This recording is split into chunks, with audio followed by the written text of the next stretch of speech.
अब सबसे लेटेस्ट चुनाव यानी कि पश्चिम बंगाल के नतीजों की बात आपके सामने रखती हूं। और जब आप इन नतीजों को आधार बनाकर इसका एनालिसिस करके और फिर राहुल गांधी की 140 सीटों में सिमट कर रह जाएगी बीजेपी, इसकी बात करेंगे तो आपको समझ में आएगा कि इनका दावा कितना खोखला और कितना ढकोसले भरा है। तो चलिए बीजेपी की हम सबसे पहले बात करते हैं। और 2024 के लोकसभा चुनाव में बीजेपी कितनी सीट लेकर आई थी? 12 सीटें लेकर आई थी। और उनका वोट शेयर कितना था? 39.1% का वोट शेयर था। और वहीं आप टीएमसी का वोट शेयर 2024 के लोकसभा चुनाव में देखें, बीजेपी से ज्यादा था। 46.2% का वोट शेयर था और 29 सीटें लेकर आए थे।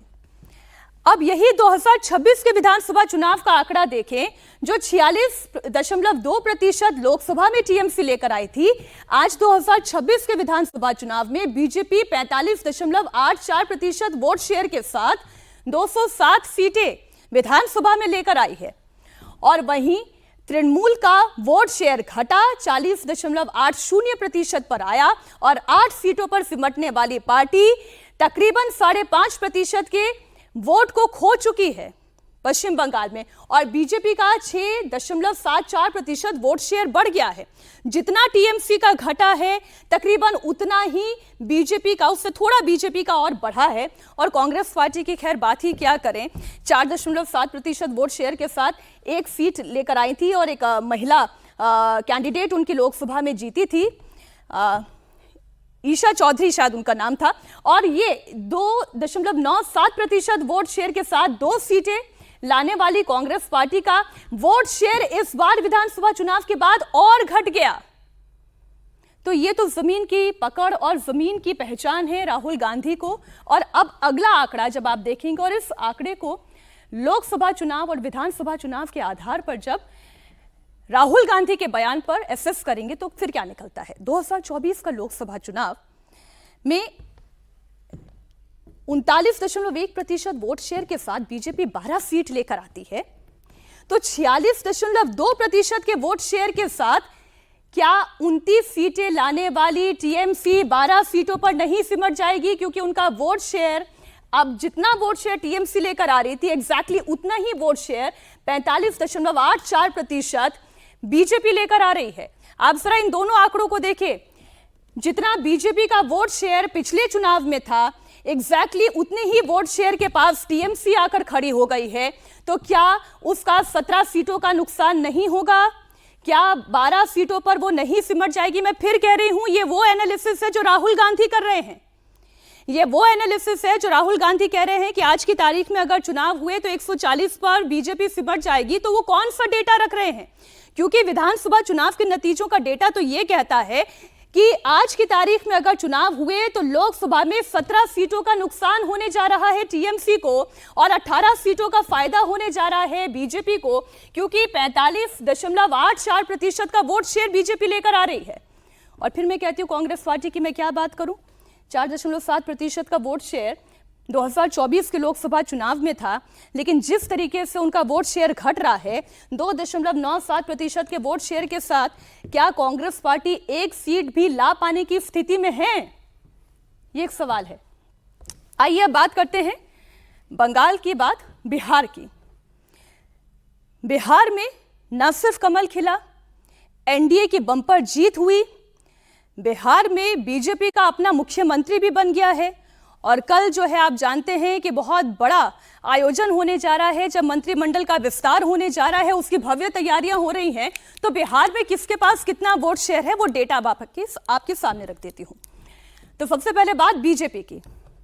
2024 के लोकसभा चुनाव में 21%, इसको आप 21% पढ़िएगा, 21% वोट शेयर के साथ 12 सीटें लाने वाली बीजेपी 2025 के विधानसभा चुनाव में 20.4% वोट शेयर के साथ 89 सीट जीत के लेकर आई।